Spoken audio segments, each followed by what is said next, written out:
അപ്പോൾ ഒരു കുഞ്ഞ് ഡേ ഇൻ മൈ ലൈഫ് ആയാലും എന്നത്തെ പോലെ തന്നെ താമസിച്ചാണ് എണീറ്റ് വന്നപ്പോഴത്തേക്കും പൂരിയും ബീഫും ഉണ്ടായിരുന്നു കേട്ടോ. പൂരിയും ബീഫും കഴിച്ചു. അപ്പോൾ അതിൽ നിന്ന് കുറച്ച് ബീഫ് ഞാൻ മാറ്റി വെക്കാൻ പറഞ്ഞിട്ടുണ്ടായിരുന്നു.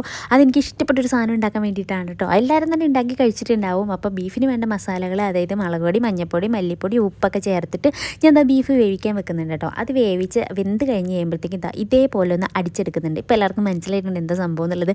അപ്പോൾ ഞാൻ അതിനകത്ത് വെളിച്ചെണ്ണയും അതിനകത്തേക്ക് കടുകും ഇതേപോലെ തന്നെ സെയിം മസാല, മഞ്ഞൾപ്പൊടി, മുളക് പൊടി, മല്ലിപ്പൊടി, ഉപ്പ്, പിന്നെ കുറച്ച് പെരിഞ്ചീരകവും കൂട്ടത്തിൽ കുറച്ചുകൂടെയും കറിവേപ്പിലയും കൂടി ഇട്ടിട്ട് ഈ അരച്ച് വെച്ച ബീഫ് അതിലേക്ക് ഇട്ടിട്ടോ ഒന്ന് മുരാന്നാക്കി എടുക്കണം. അപ്പോൾ ഇതാണ് കേട്ടോ സാധനം. പിന്നെ വീട്ടിൽ വന്നു കഴിഞ്ഞാൽ പണി എന്നുള്ള ട്രാക്കിലേക്ക് വരാനായിട്ട് കുറച്ച് പാടാണ് കേട്ടോ. അത് ലാസ്റ്റ് അമ്മയുടെ ചീത്തവിളിയൊക്കെ കേൾക്കുമ്പോഴാണ് പിന്നെ നമ്മൾ പണി തുടങ്ങിയാൽ പിന്നെ നമ്മൾ പിടിച്ചാൽ കിട്ടില്ല കേട്ടോ.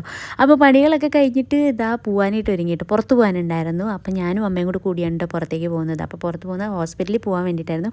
ഹോസ്പിറ്റലിൽ പോയി ഡോക്ടറെയൊക്കെ കണ്ടു വന്നപ്പോഴത്തേക്ക് ഒരു സമയമായിട്ടോ. അപ്പോൾ എന്നിടയ്ക്ക് ചായ കുടിച്ചിട്ടുണ്ടായിരുന്നു. പിന്നെ പോയി വന്ന് ഇതാ എനിക്ക് കുറച്ച് സ്റ്റിച്ച് ചെയ്യാനുണ്ടായിരുന്നു. സ്റ്റിച്ചിങ് ഒക്കെ കഴിഞ്ഞ് പിന്നെ ഞാൻ അമ്മയെ ഹെൽപ്പ് ചെയ്യാൻ പോയിട്ടോ. കൂണിൻ്റെ കുറച്ച് പരിപാടി ഉണ്ടായിരുന്നു. അപ്പോൾ അന്ന് എനിക്ക് വാഴയിലെ പൊതിഞ്ഞ് ചോറിനെന്ന് തോന്നി. അന്ന് അതും കഴിച്ച് നല്ല സുഖമായിട്ട് കിടന്നുറങ്ങി. അപ്പോൾ അത്രേ ഉള്ളൂ. ബൈ.